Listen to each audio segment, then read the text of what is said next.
کہ مسلمان کو چاہیے کہ کم مارجن پہ کاروبار کرے. اور یوں لکھا ہے ایک آدمی سے 10 درہم کمانے کے بجائے 10 آدمیوں سے ایک درہم کمانا زیادہ اچھا ہے. کم منافع. تولو تو جھکتا تولو، ناپو تو بڑھتی ناپو. بکی ہوئی چیز واپس آ جائے تو لے لو، پیسے دے دو. اور اس کا ثواب بتایا کہ اگر بکا ہوا مال واپس آ گیا تو تم نے اس کا پیمنٹ واپس کر دیا تو جتنے پیسے واپس کیے ہیں اتنے پیسے صدقہ کرنے کا ثواب. اپنی چیز اپنے پاس واپس آ گئی اور صدقہ کرنے کا ثواب. ایک بمبئی کے تاجر ہمارے ساتھ جماعت میں تھے. کہنے لگے جب ہم نے یہ حدیث سنی تو ہماری جتنی رسید بکیں تھیں ہم نے سب کینسل کرا دی اور نئی رسید بکس چھپوائیں. پہلے لکھا ہوا تھا goods one sold will not be taken back. اب ہم نے اس پہ لکھا ہے goods sold will be taken back. کہا ہمارے پاس کئی لوگ آئے. میں نے کہا حضرت آپ کی رسید بک میں مسٹیک ہو گئی ہے، مس پرنٹ ہو گیا ہے. ہم نے کہا یہ مسٹیک نہیں ہے، یہ پرپسلی کرایا گیا ہے. بکا ہوا مال واپس لے لیا جائے. تو کہا ہماری فیکٹری ہے، بوائلر بنتے ہیں. آج سے تقریباً سمجھو 30 سال پہلے بولے کہ ہمارا سب سے چھوٹا آئٹم 20,000 کا ہوتا ہے. اب تو کم سے کم 2 لاکھ کا ہوتا ہوگا. تو کہنے لگے ہم نے سوچا کہ اگر ایک بھی واپس آ گیا تو 20,000 روپے خیرات کرنے کا ثواب ملے گا. کہا ہم جب سے اس کوشش میں اور انتظار میں ہے کہ کوئی واپس کرنے آئے. ہماری سیل تو بڑھ گئی لیکن کوئی واپس کرنے آج تک نہیں آئے. کیونکہ پہلے آدمی آتا تھا ہمارے یہاں بھاؤ پوچھتا تھا، پھر سوچتا تھا مارکیٹ میں اور دیکھ لوں کہیں اور اس سے اچھا مل جائے، سستا مل جائے. پھر کوئی اور اس سے بات چیت کر کے اور اس کو اس سے لو کوالٹی کا مال تھما دیتا تھا تو وہاں پہ مطمئن ہو جاتا تھا. اور اگر اس ریٹ میں بھی مل رہا ہوتا تھا تو سوچتا واپس جانے کی کیا ضرورت ہے، اتنے میں ہی وہاں مل رہا ہے یہاں سے لے لو.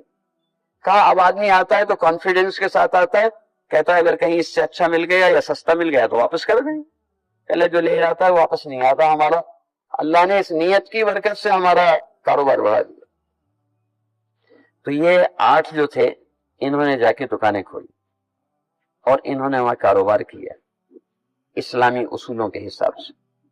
دھیرے دھیرے سارا کسٹمر انہی کی دکانوں پہ آنے لگے.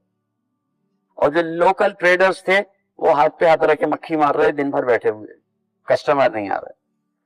تو انہوں نے وہاں کا جو کنگ تھا، وہاں کا بادشاہ، اس کے پاس شکایت کرائی کہ فارینرز آئے ہیں اور انہوں نے ہمارا سارا کاروبار ٹھپ کر دیا ہے اور اس سے ہمیں بڑا نقصان ہو رہا ہے، تو ان فارینرز کو یہاں سے نکالا جائے. تو وہاں کے بادشاہ نے کہا کہ ٹھیک ہے، جن لوگوں سے ہمارے لوکل لوگوں کا گھاٹا ہو رہا ہو، نقصان ہو، تو ایسے لوگوں کو تو نہیں رکھنا ہے. اس نے آرڈر نکال دیا، ان کی دکانیں سیل کر دی گئی. ان کو آرڈر دے دیا گیا کہ تم 3 دن کے اندر اندر ہمارا ملک سے چلے جاؤ، ملک خالی کرو. نیکسٹ ڈے مارننگ میں بادشاہ کے محل کے سامنے پورا مجمع، ہزاروں آدمی، سینکڑوں آدمی جمع ہو گئے. بادشاہ نے پوچھا یہ کیوں جمع ہے؟ انہوں نے کہا کہ اگر ایسے ایماندار لوگوں کو ملک سے نکالا جاتا ہے تو پھر ہمیں رہنے کی کیا ضرورت ہے، ہم بھی چلے جاتے ہیں. اس کو بڑا حیرت ہوئی، تعجب ہوا. اس نے کہا بھائی باہر کے لوگوں کو ہمارے پبلک کیوں سپورٹ کر رہی؟ جب اس کی تحقیق کی تو معلوم ہوا کہ ان سے تو پبلک کو بہت فائدہ ہے. جب سے یہ آئے ہیں تو لوٹ مار ختم ہو گئی اور ان کو سستے داموں پہ اچھا مال ملتا ہے. تو اس نے دوسرا آرڈر نکالا کہ ان کی دکانیں کھول دی جائیں، اس کا پروٹیکشن کیا جائے. اور لوکل ٹریڈرز جو تھے ان سے کہا کہ اگر تمہیں کاروبار کرنا ہے تو ان جیسے کاروبار کرو، ورنہ نہیں. اور غالباً 2 سال لکھا ہے، شاید 2 سال مجھے یاد ہے کہ 2 سال کا عرصہ گزرا ان کے کاروبار کو دیکھ کے کہ بادشاہ اور وہاں کی جتنی پبلک تھی اس سب نے کلمہ پڑھ لیا. ہم سوچتے تھے کہ چائنا کے اندر تو شاید کناروں کے اوپر یہاں کلمے والے ہوں گے، لیکن جب ہم وہاں گئے تو وہاں جا کے دیکھا کہ ان کے بالکل سٹی سینٹرز میں وہاں مسلم آبادی، نیند، بڑی مسجد، بیچ شہر کے اندر 3 ایکڑ جگہ میں 3 ایکڑ جگہ والڈ اور 1200 ساڑھے 1200 سال پرانی مسجد، اور ماشاءاللہ لاؤڈ اسپیکر پہ اذانیں ہو رہی. تو کیا یہ لوگ جو تھے یہ اپنی نیت دعوت کی بنا کے گئے تھے، اس کی برکت سے سارا کا سارا علاقہ اسلام میں داخل ہو گیا. ایک ساؤتھ میں سری لنکا سے آگے جاتے ہیں تو آئی لینڈس ہیں، مالدیو جانتے ہیں نا، سارک میں بھی ہیں. تو ہمارے بچپن میں اتنا ہی بڑا ہوں گا، یہ بچہ بیٹھا، تو ہمارے بچپن میں دلی سے ایک جماعت گئی، مولانا رحمت اللہ صاحب رحمت اللہ علیہ، ان کے ساتھ. وہ جب واپس آئی تو ان کے بیان میں ہم بھی شریک ہوئے، والد صاحب کے ساتھ گئے. تو انہوں نے سنایا، اچھا انہوں نے جو سنایا وہ بعد میں بتاؤں گا، پہلے پچھلی سنا دوں 700-800 سال پہلے کی. وہ پورا کا پورا جو تھا کفر اور شرک کا علاقہ. وہاں ایک نوجوان گیا، موراکو کا رہنے والا، اتنی عمر تھی 17-18 سال کی کہ اس کی داڑھی نہیں ہوگی تھی. 1 سال ان کے بیچ میں رہا، سمپلی 1 ایئر، 1 سال ان کے بیچ میں رہا. لیکن اس کی زندگی دیکھ کے وہاں کا رولر اور وہاں کی پبلک سب نے کلمہ پڑھ لیا، اور اس وقت وہاں 100% مسلم آبادی ہے. یہاں تک کہ میں جو سنا رہا تھا، مولانا رحمت اللہ صاحب کی جماعت واپس آئی تو انہوں نے بتایا کہ وہاں والے پوچھتے ہیں، وہاں والوں نے کبھی کافر نہیں دیکھا، تو وہاں کی بوڑھی عورتیں پوچھتی ہیں کہ کافر کیسا ہوتا ہے، کتے کی طرح ہوتا ہے کہ بلی کی طرح ہوتا ہے؟ انہوں نے کبھی دیکھا ہی نہیں. تو دوستو بزرگو، ایک آدمی سے ملک بدل گئے ہیں. ہر سال پیدل جماعتیں چلتی ہیں 1 سال کی. اب تو ویزے کے ریسٹرکشنز کی وجہ سے ایک ہی کنٹری میں پھر کے آ جاتے ہیں. پہلے جماعتیں چلتی نہیں. لندن بھیج دی جماعت، لندن سے مدینہ منورہ پیدل، موراکو سے مکہ مکرمہ پیدل، نائجیریا سے مکہ مکرمہ پیدل، ساؤتھ افریقہ سے مکہ مکرمہ پیدل، کراچی سے مکہ مکرمہ پیدل. ایسے سال بھر جماعتیں چل کے پہنچتی.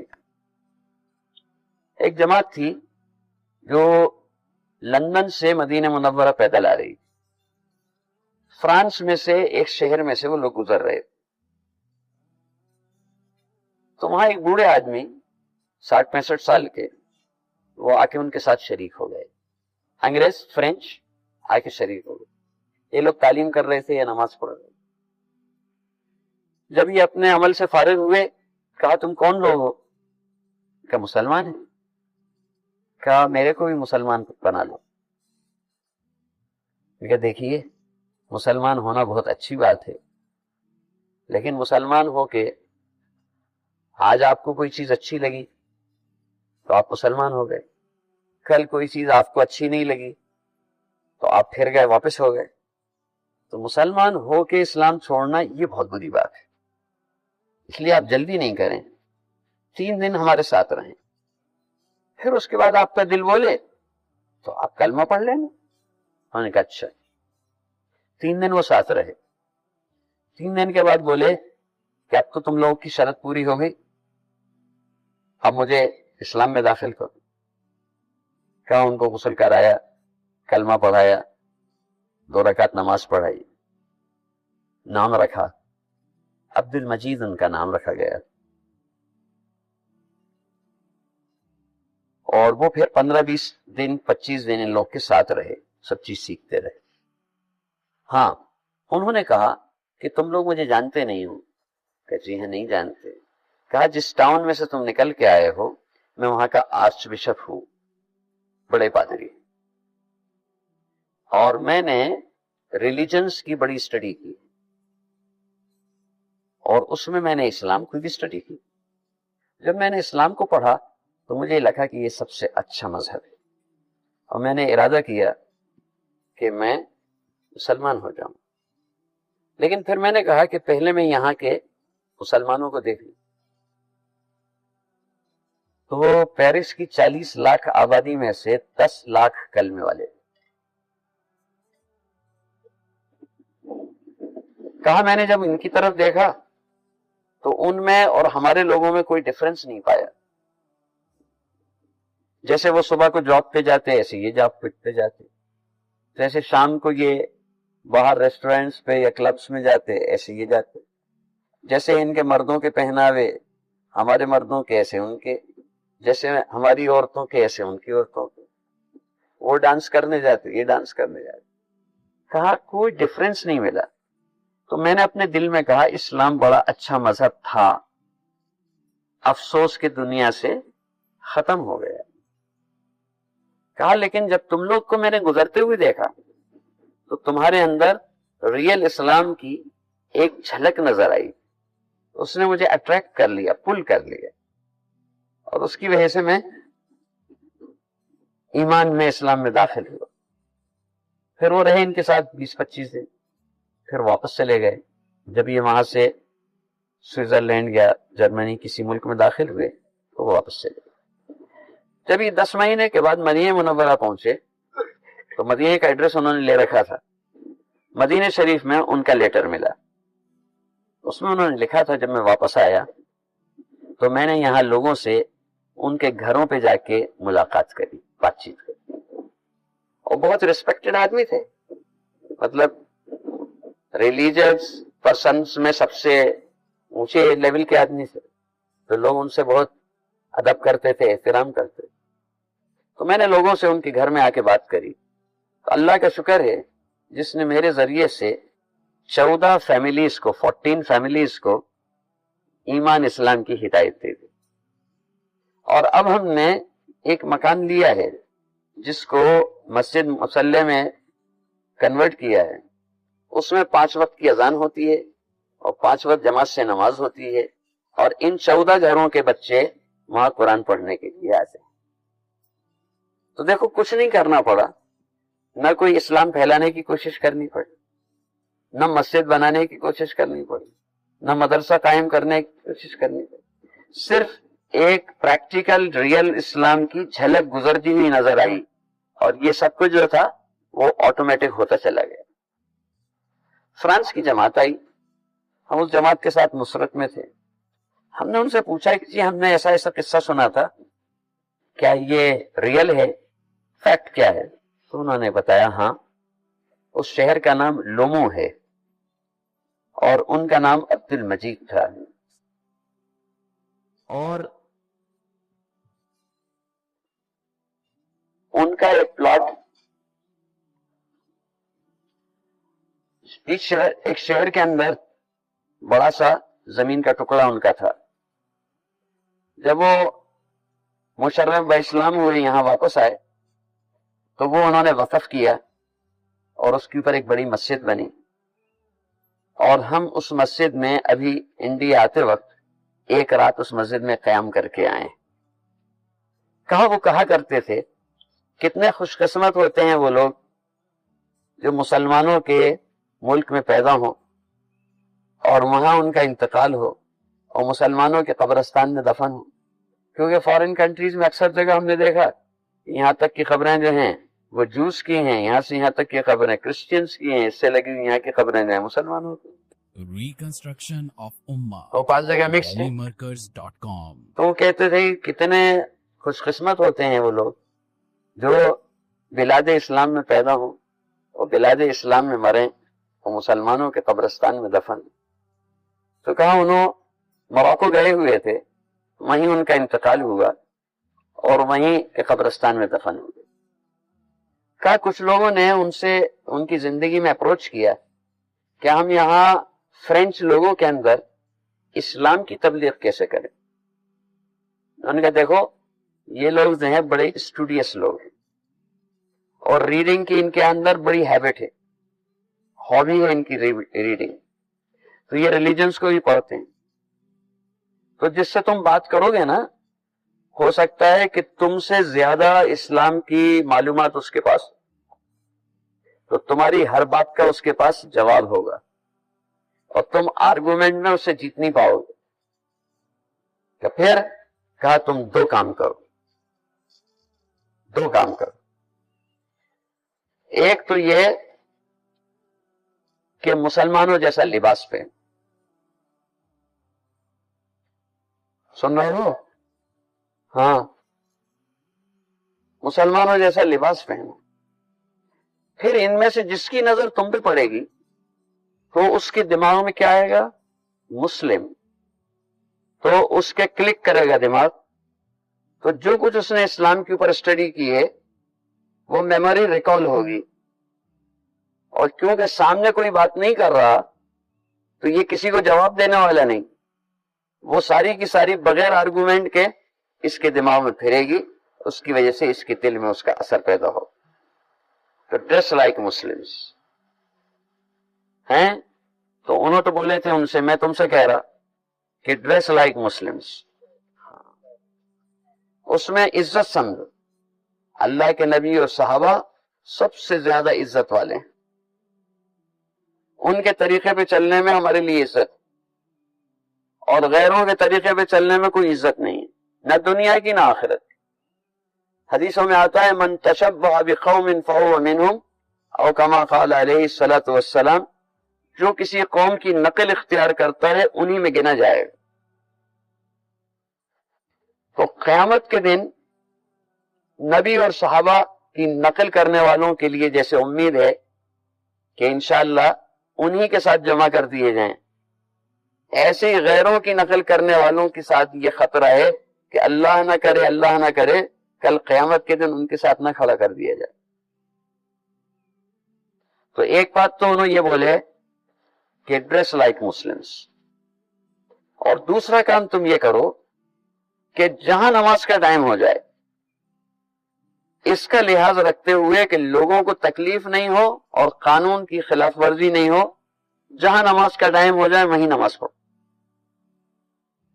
کام نے یہ شروع کیا، جہاں ہائی وے کے اوپر نماز کا ٹائم ہو گیا گاڑی سائڈ میں لگائی اور سائڈ میں گراؤنڈ میں جا کے وہیں اذان دے کے جہاں نماز بچھا کے اللہ اکبر. کہا جہاں کہیں گاڑی روک کے ہم ایسے نماز پڑھتے یہاں سے وہاں تک گاڑیوں کی لائن لگ جاتی اور لوگ اتر کے آتے ہے، کوئی ویسے ہی کوئی کیمرے لیے ہوئے. تو انہوں نے کبھی مسلمانوں کی عبادت نہیں دیکھی. پھر وہ دیکھ کے کہتے کہ if these are Muslims then Muslims are not terrorists. یہ مسلمان ہیں تو ہمارا میڈیا جو کچھ بولتا ہے وہ سب جھوٹ بولتا ہے.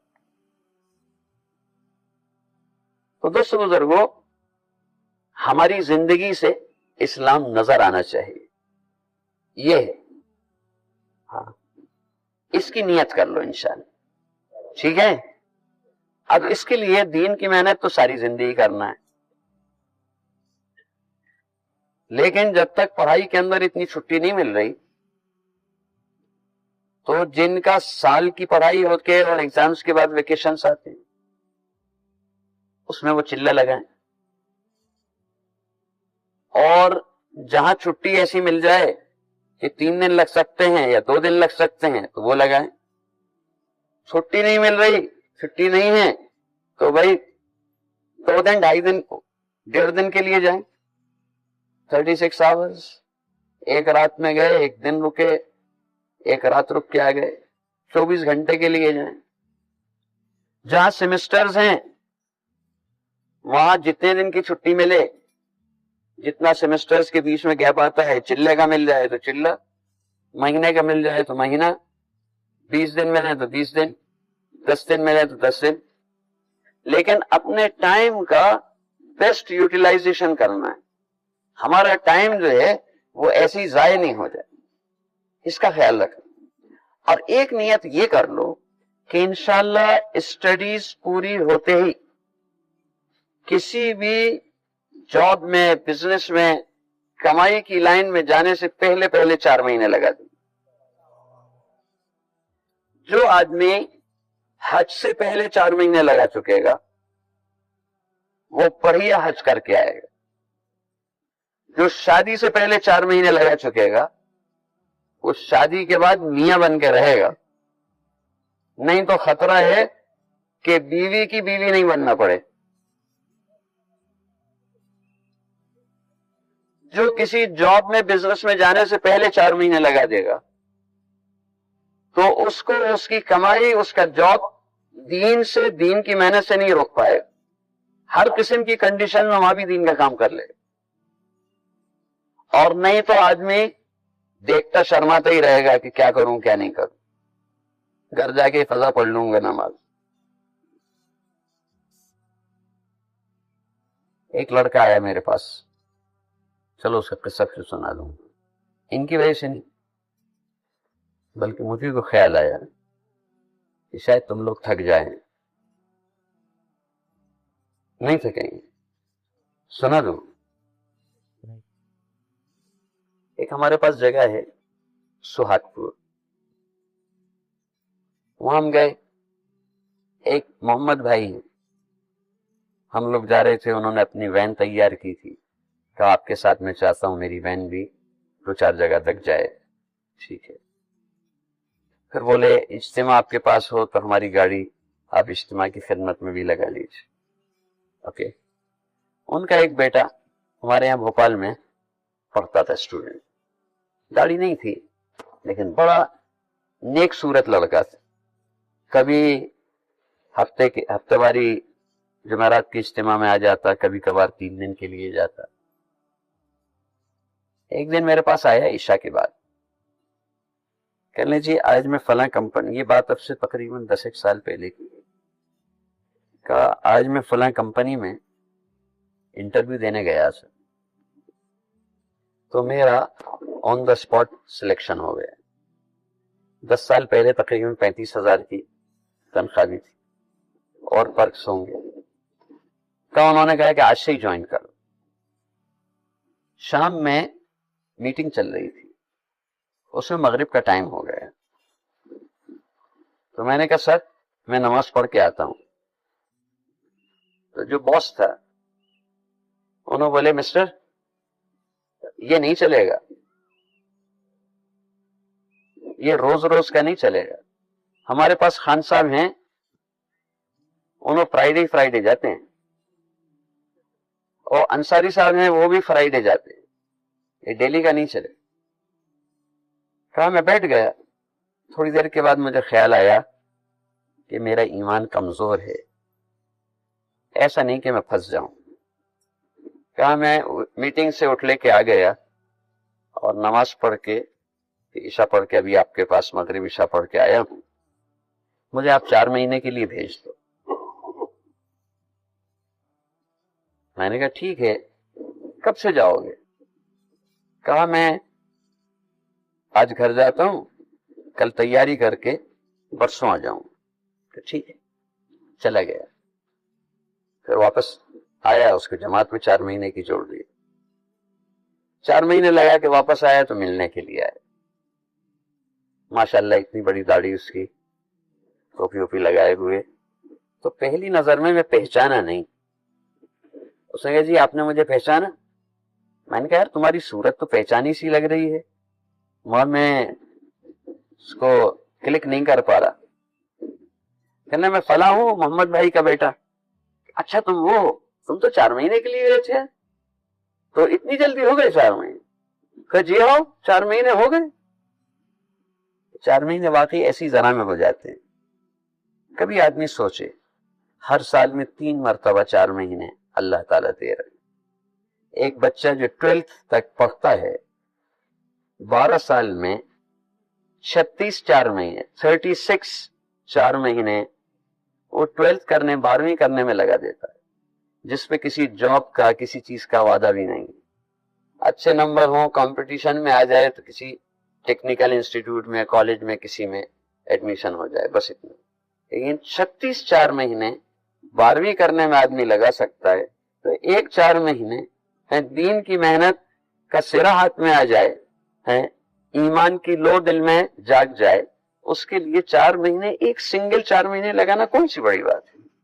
تو بڑی بات ہے؟ مشکل ہے؟ آسان ہے. بعض آدمی کہتا ہے کہ میں فلاں ڈگری کر لیا ہوں اور جاب بھی ہو گیا ہے، اور ایک 6 مہینے کا کورس ہے، ایک سرٹیفکیٹ ہے، اس کا بھی فائدہ ہو جاتا ہے اور اس پہ کچھ تنخواہ بڑھ جائے گی. تو آج کل وہ 6 مہینے کا کورس کر رہا ہوں، وہ بھی کر لیتا ہے. تو 4 مہینے اللہ کے راستے میں لگانا کوئی بڑی بات ہے. اس کے آگے کی بھی سنو، اس کے آگے کی ذرا تیکھی سی ہے. وہ مجھ سے مل کے چلا گیا.